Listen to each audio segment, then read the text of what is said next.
Sebagian jemaah haji Indonesia telah tiba di Tanah Suci. Sepertiga dari total jemaah haji berasal dari kelompok lanjut usia atau lansia. Lalu bagaimana memastikan kesehatan jemaah haji dengan baik selama melaksanakan ibadah haji? Bergabung bersama kami malam hari ini, Kasih Kesehatan Dakar Mekah, Andi Arjuna Sakti. Assalamualaikum, selamat malam. Waktu Jakarta, Pak Andi. Waalaikumsalam warahmatullahi wabarakatuh. Selamat malam juga buat teman-teman di Indonesia.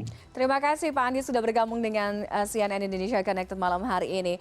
Pak Andi, sebagian besar jemaah haji asal Indonesia sudah tiba di Tanah Suci sejak tanggal 23 Mei kemarin.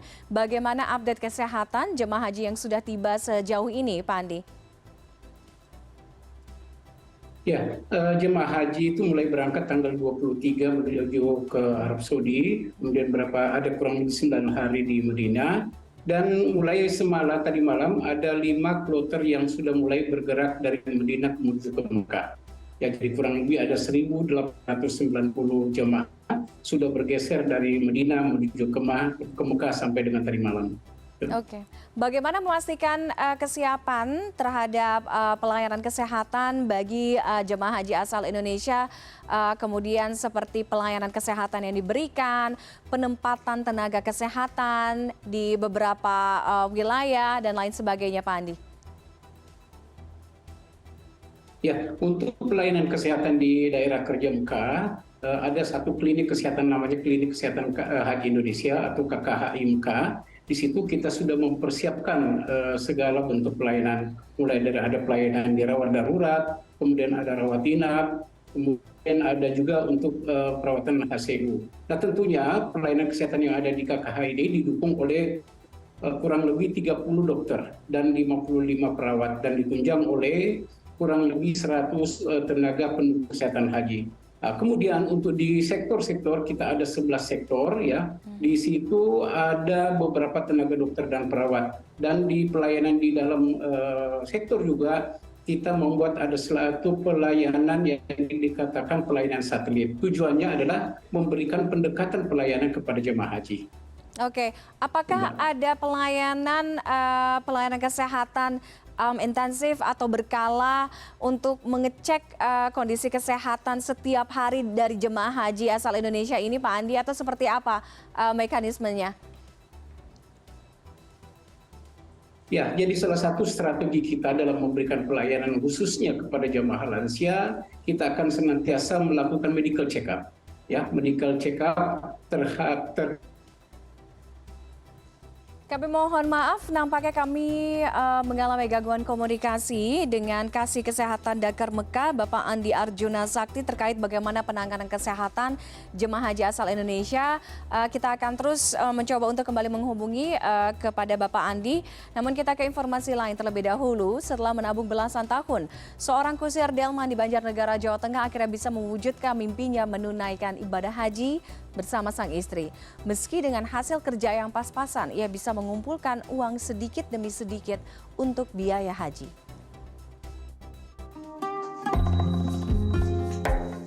Sehari-hari, Muhammad Kusnarto menjalani profesinya sebagai kusir delman. Pria berusia 62 tahun, warga Kelurahan Sokanandi, Banjarnegara ini sudah melakoni profesi ini sejak 1983. Meski saat ini moda transportasi delman semakin tersingkir, tak membuat suami Silbiah ini patah semangat.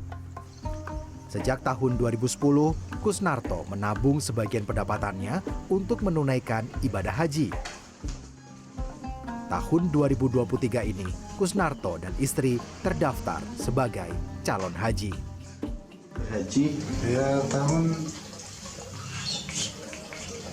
2010 itu memang nabungnya memang dari hasil kusir itu total haji para dokter. Dari ya. Biasanya mangkal di mana, Pak? Di pasar. Di pasar. Berangkatnya jam berapa, pulangnya jam berapa? Ya kadang-kadang ya jam 7, kadang-kadang jam 1. Itu hariannya biasanya dapat berapa, Pak? Hariannya itu ya rata-rata cuman 30.000. Dulu 30.000. Kusnarto dan istrinya masuk dalam kloter 77. Mereka akan berangkat ke Tanah Suci pada 15 Juni melalui embarkasi Solo. Pasangan ini berharap mendapatkan keberkahan dan pulang sebagai haji yang mabrur. Imam Ambarwoto, Banjarnegara, Jawa Tengah. Dan kami akan kembali menghubungi Bapak Andi Arjuna Sakti, Kasih Kesehatan Dakar Mekah untuk mengupdate bagaimana penanganan kesehatan jemaah haji asal Indonesia. Kembali bergabung, selamat malam Pak Andi. Ya, selamat malam, Mbak. Baik, Pak Andi tadi sempat terputus di pertanyaan terakhir saya adalah bagaimana kemudian memastikan artinya apakah pelayanan kesehatan atau pengecekan kesehatan yang diberikan kepada jemaah haji ini diberikan secara intensif atau berkala atau seperti apa mekanismenya? Ya, jadi mulai dari minggu pertama bulan Juni ini, jemaah haji akan kita lakukan medical check-up. Jadi prosesnya adalah jemaah-jemaah yang mempunyai potensi komorbid yang kemudian kemungkinan ada gangguan, ini akan diperiksakan ke KKHI. Nah, di KK sendiri ada beberapa dokter spesialis yang akan siap untuk melakukan pelayanan terhadap para jemaah ini. Jadi ini yang akan kita lakukan sampai dengan menjelang Arafah, Musdalifah dan Mina. Demikian, Mbak. Baik, tantangan yang dihadapi oleh jemaah haji saat ini adalah salah satunya terkait dengan perubahan cuaca. Kita tahu bahwa Arab Saudi, cuaca di Arab Saudi sangat panas, bahkan menembus hingga angka 40 derajat Celcius. Nah, bagaimana antisipasi menghadapi perubahan cuaca yang semakin hari semakin tinggi suhunya?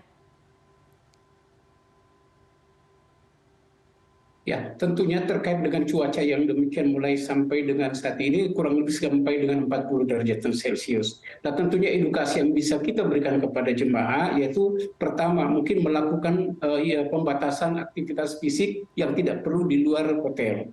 Kemudian dengan suhu yang begitu tinggi, ya, kita anjurkan kepada setiap jemaah untuk senantiasa minum air.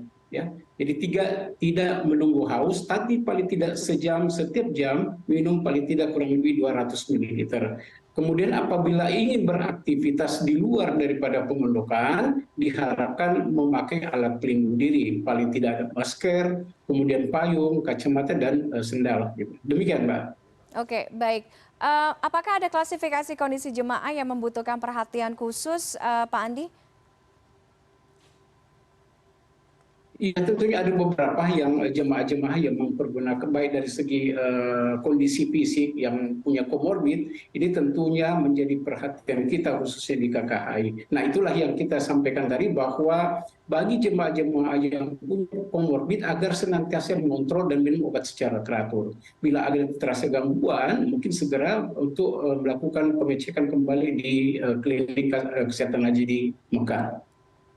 Oke, baik. Pak Andi, sepertiga dari total jemaah haji tahun ini berasal dari kelompok lanjut usia atau lansia. Dan ini juga dihadapkan dengan penanganan atau perhatian yang khusus karena beberapa mengingat kondisinya demensia dan lain sebagainya. Nah, bagaimana kemudian memastikan kelompok lansia tetap bisa mendapatkan pengawasan khususnya terkait dengan masalah kesehatan?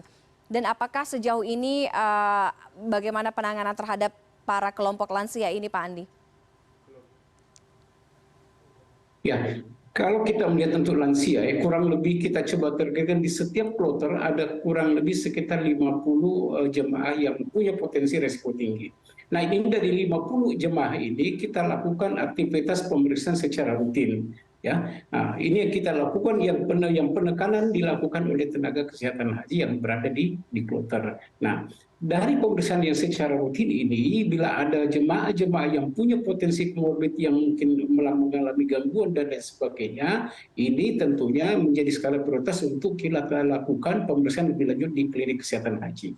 Nah, bila mana upaya-upaya ataupun langkah-langkah yang kita lakukan yang dilakukan di KKHI terbatas, ya mungkin kita akan lakukan pemeriksaan lebih lanjut atau melakukan rujukan di Rumah Sakit Arab Saudi. Nah, tentunya harapan kita bahwa semua jemaah haji ini yang baik lansia atau punya faktor-faktor komorbid lain ini bisa terkontrol. Salah satu upaya yang kita lakukan adalah mengingatkan bahwa jemaah haji yang punya komorbid untuk senantiasa minum obat secara teratur. Demikian, Mbak. Baik, sebagian sedang dalam persiapan untuk menuju keberangkatan ke Tanah Suci.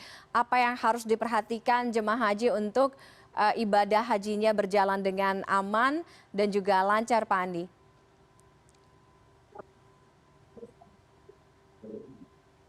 Ya, harapan kita gini, bagi jemaah yang akan nantinya baik gelombang 1 yang sebentar lagi akan berangkat kemudian menyusul pada gelombang kedua, tentunya memperhatikan kondisi-kondisi terkait dengan faktor-faktor yang terjadi di Arab Saudi.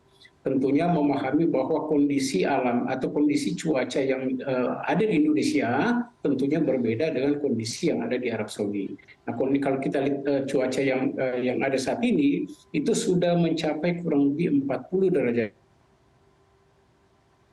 Baik, kembali kami mohon maaf, nampaknya kami masih mengalami gangguan komunikasi dengan Kasih Kesehatan Dakar Mekah, Bapak Andi Arjuna Sakti.